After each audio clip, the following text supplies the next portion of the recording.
యేసు ప్రభువు వారి రహస్య రాకడ తరువాత 7 ముద్రల తీర్పులు చూచాము. 7 బోరల తీర్పులను చూస్తూ ఉన్నాం. 7వ బోర ఊదిన తరువాత జరుగు సంఘటనలను ధ్యానిస్తూ ఉన్నాం. ఈరోజు ప్రకటన 13వ అధ్యాయము 1వ వచనం.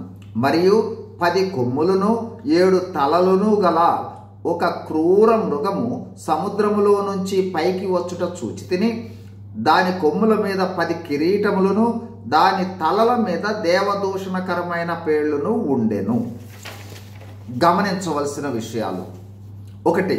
ప్రకటన గ్రంథము 12:6లో, 12:14లో, 13:5లో చెప్పబడిన 1260 దినములు, ఒక కాలములు, అర్ధకాలము, 42 నెలలు అనేవి 7 సంవత్సరాల శ్రమల్లో సగభాగాన్ని తెలుపుతాయి. మరియు ఈ వచనాల్లో చెప్పబడిన 3.5 సంవత్సరాలు చివరి సగభాగాన్ని తెలుపుతాయి. అంటే మహాశ్రమల కాలాన్ని తెలియచేస్తాయి. 2. ప్రకటన గ్రంథము 12వ అధ్యాయం నుండి ప్రకటన గ్రంథము 19వ అధ్యాయం వరకు 7 సంవత్సరాల శ్రమల్లో చివరి 3.5 సంవత్సరముల మహాశ్రమలను తెలియజేస్తాయి. 6 నుండి 11 వరకు ప్రారంభ 3.5 సంవత్సరాలలో శ్రమలను మనము తెలుసుకోగలం. 3. ప్రకటన గ్రంథము 13:1లో సముద్రములో నుంచి వచ్చు ఒక క్రూర మృగాన్ని చూస్తాము. ఈ క్రూర మృగమే అంత్యక్రీస్తు. 4. ఈ అంత్యక్రీస్తును మనము 6వ అధ్యాయము 1వ వచనంలో చూస్తాం. ప్రారంభములో అతడు తెల్లని గుర్రము మీద విల్లు పట్టుకుని జయించేవానిగా మనము చూచాం. 5.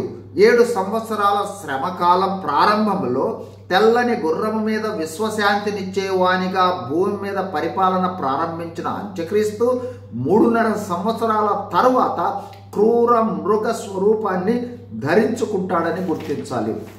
6. ఈ క్రూర మృగానికి 10 కొమ్ములు 7 తలలు ఉన్నాయి. అంటే క్రీస్తు విరోధి లేదా అంత్యక్రీస్తు యొక్క స్వరూపము ప్రకటన 12:3లో ఉన్న ఘట సర్పము లేదా సాతానుని రూపము పోలి ఉన్నట్లుగా చూడగలం. 7. ఈ క్రూర మృగానికి 10 కొమ్ములు, ఆ కొమ్ములపై 10 కిరీటములు ఉన్నట్లు యోహాను చూచాడు. 8. దాని 7 తలలపై దేవదూషణకరమైన పేర్లు ఉన్నట్లు వాక్యంలో మనం చూస్తాం. మిగిలిన వివరాలు తర్వాత వీడియోలో తెలుసుకుందాం. God bless you. Thank you.